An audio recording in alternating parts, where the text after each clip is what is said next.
Magandang umaga. Narito na ang pinakahuli sa lagay na ating panahon ngayong araw ng linggo, ika-20 araw sa buwan ng Hunyo taong 2026.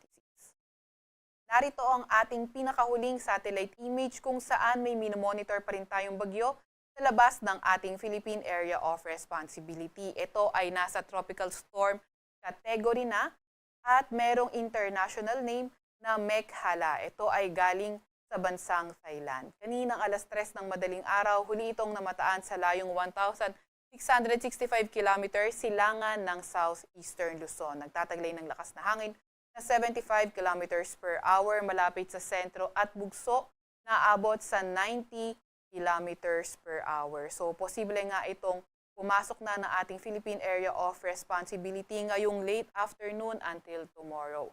So, kapag ito ay pumasok ng ating PAR, bibigyan natin ito ng local name na Francisco. Ngayong araw naman ay wala pa naman itong direktang epekto sa kahit na anong parte ng ating bansa, pero yung kanyang trough extension ay nagpapaulan na sa ilang area silangan nga netong eastern ng Visayas and Mindanao. At ipapakita nga natin yan sa mga susunod na slide. Gayun din naman yung forecast track netong binabantayan nga nating bagyo sa labas ng ating PAR. Samantalang easterlies naman o yung mainit na hangin galing karagatang Pasipiko ang nakakaapekto sa may central pati na rin sa may southern Luzon. Para naman sa lagay ng panahon, ngayong araw inaasahan natin sa Metro Manila at buong Luzon yung bahagyang maulap hanggang sa maulap na papawirin at mga tsansa ng mga localized thunderstorms. Gayunpaman, bukas, which is Sunday, until Monday ay posibleng maging maulan sa lugar ng Palawan. Pagdating ng Tuesday, posibleng maging maulan sa may area ng Calabarzon, Mimaropa at sa may Bicol region. At pagdating naman ng Wednesday, ay posibleng maging maulan na sa may Metro Manila, sa may kanlurang bahagi ng Central Luzon, Calabarzon, Mimaropa at Bicol region. Kaya patuloy pa rin tayo mag-antabay sa mga ilalabas na update ng Pag-asa. Agwat ng temperatura ngayong araw sa Metro Manila ay 27 to 33 degrees Celsius.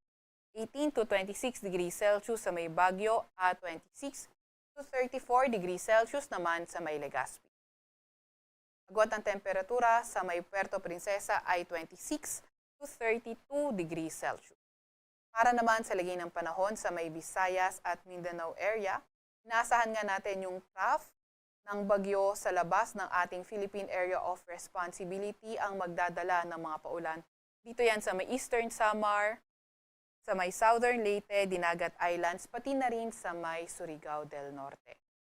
Para naman sa lagay ng panahon sa nalalabing bahagi ng Visayas at sa may Mindanao ay bahagyang maulap hanggang sa maulap na papawirin na ating inaasahan. May mga tsansa pa rin ng mga localized thunderstorms. Yung mga kasamahan natin, Regional Services Division patuloy na maglalabas ng thunderstorm advisory o hindi kaya rainfall advisory kung kinakailangan. So nakikita natin bukas, which is Sunday until Monday, posibleng maging maulan sa may Visayas, pati na rin sa may Mindanao. Pagdating naman ng Tuesday, posibleng maging maulan dito na lamang sa may area ng Visayas at pagdating ng Wednesday, sa kanlurang bahagi na lamang ng Visayas. So mahaba-haba yung 3 to 5 days. Kaya patuloy pa rin tayo mag-antabay sa mga ilalabas na update ng Pag-asa. Agwat naman ng temperatura sa may Iloilo ay 25 to 33 degrees Celsius at sa may Cagayan de Oro ay 24 to 32 degrees Celsius. Para naman sa lagay ng karagatan, wala pa rin tayong gale warning sa kahit na anong dagat baybayin ng ating bansa. Narito nga yung latest track ng minomonitor nating bagyo sa labas ng ating PAR. Ito ay nilabas kaninang 11 p.m. at i-update mamayang 11 a.m. muli. So nakikita nga natin dito sa forecast track na posible nga tuloy-tuloy pa rin yung paglakas ng bagyo sa labas ng ating PAR. At pagdating ng linggo ay posible na nga itong maabot yung typhoon category. Napapansin nga rin natin dito yung enclosed white area sa sentro ng bagyo. So itong areas na ito yung sentro ng bagyo nga natin at itong enclosed white area ang tinatawag nating area of probability. So ibig sabihin nun, kapag nagkaroon ng shift sa movement ng bagyo, yung kanyang sentro ay posibleng mag-lie within this area.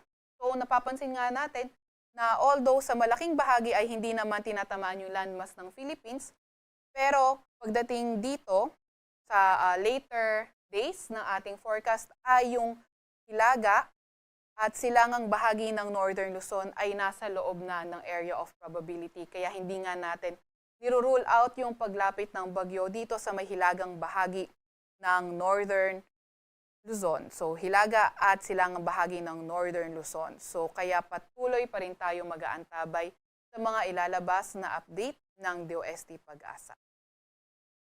At nakikita nga natin, although sa ngayon, hindi pa nga rin natin nararanasan yung epekto muli ng habagat, pero sa paglapit nitong bagyo sa ating landmass ay posible ngang manumbalik yung epekto ng habagat, kaya nabanggit nga rin natin yung mga paulan, lalo na sa malaking bahagi ng kanlurang bahagi ng ating bansa.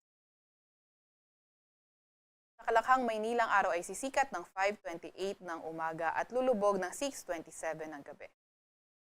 Huwag magpapahuli sa update ng Pag-asa. I-follow at i-like aming X at Facebook account, DOST-Pag-asa. Mag-subscribe sa aming YouTube channel, DOST-Pag-asa Weather Report. At para sa mas detalyadong impormasyon, bisitahin ang aming mga website, pag-asa.dost.gov.ph at panahon.gov.ph. At yan nga munang pinakahuli sa lagay na ating panahon mula sa Weather Forecasting Center ng Pag-asa, Veronica C. Torres, ulat.